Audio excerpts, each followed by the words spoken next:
Oke, mari kita bahas sesuatu yang menarik.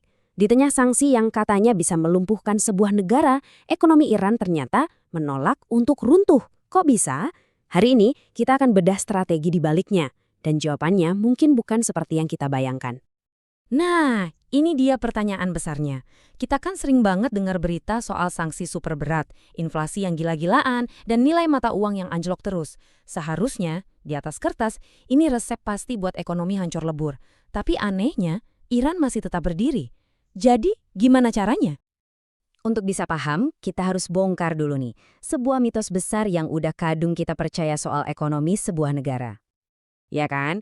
Kita semua sering mikir begini, kalau mata uangnya kuat, ekonominya pasti sehat. Sebaliknya, kalau mata uangnya lemah, wah, itu tanda-tanda mau bangkrut. Logikanya sederhana kan? Tapi ternyata khusus buat kasus Iran, logika ini sama sekali nggak jalan. Nah, disinilah ceritanya jadi menarik. Coba deh kita lihat perbandingannya.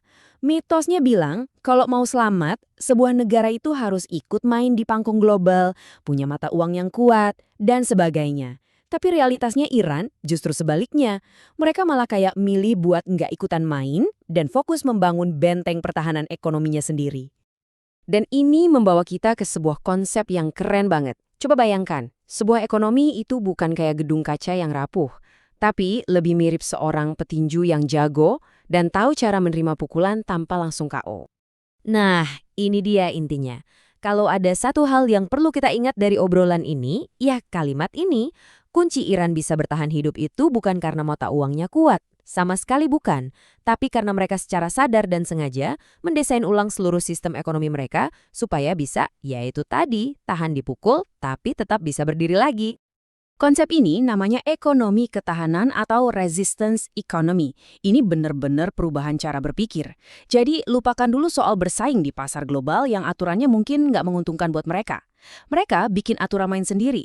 Prioritas utamanya bukan lagi pertumbuhan ekonomi yang meroket, tapi yang penting selamat.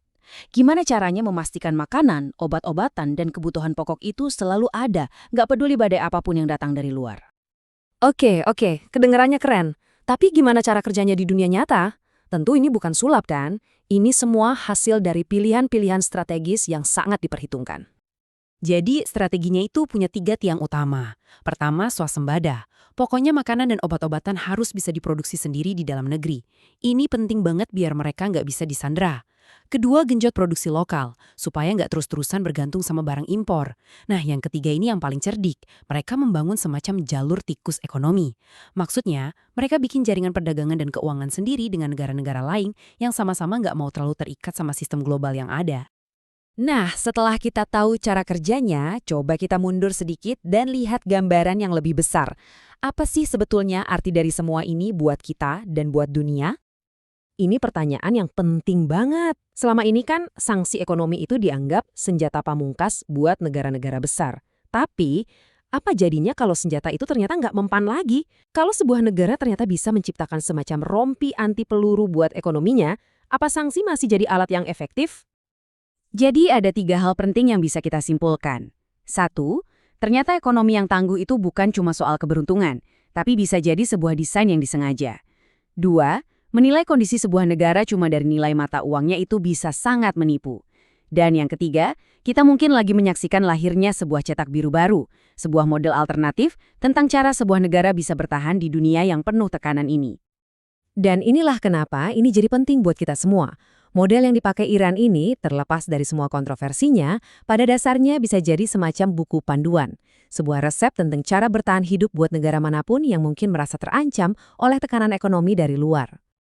Jadi, coba deh kita pikirkan ini. Di tengah dunia yang makin penuh ketegangan, konsep ekonomi ketahanan ini bisa jadi adalah salah satu ide paling penting dekade ini. Pertanyaannya sekarang bukan lagi apakah ini mungkin dilakukan, tapi siapa negara berikutnya yang akan mencoba membangunnya. Terima kasih sudah menyimak.